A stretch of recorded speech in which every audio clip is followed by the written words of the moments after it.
Ito ang pinili naming site para i-celebrate ang Valentine's Day, guys. Alam niyo ba kung saan ito? Tignan niyo, guys, oh. Tignan niyo. Mahihain pa siya, guys, pero yan.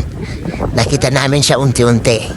Pero medyo hindi pa clear yan, guys.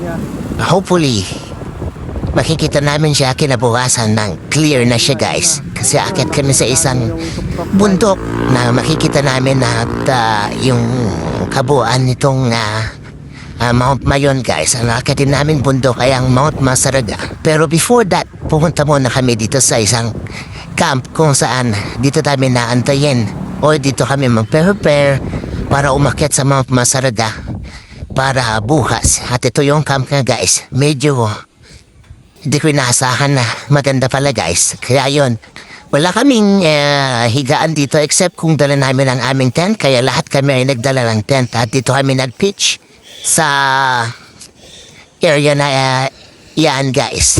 At yun, nakakatuwa. Ang saya, guys. Napakaganda ng lugar.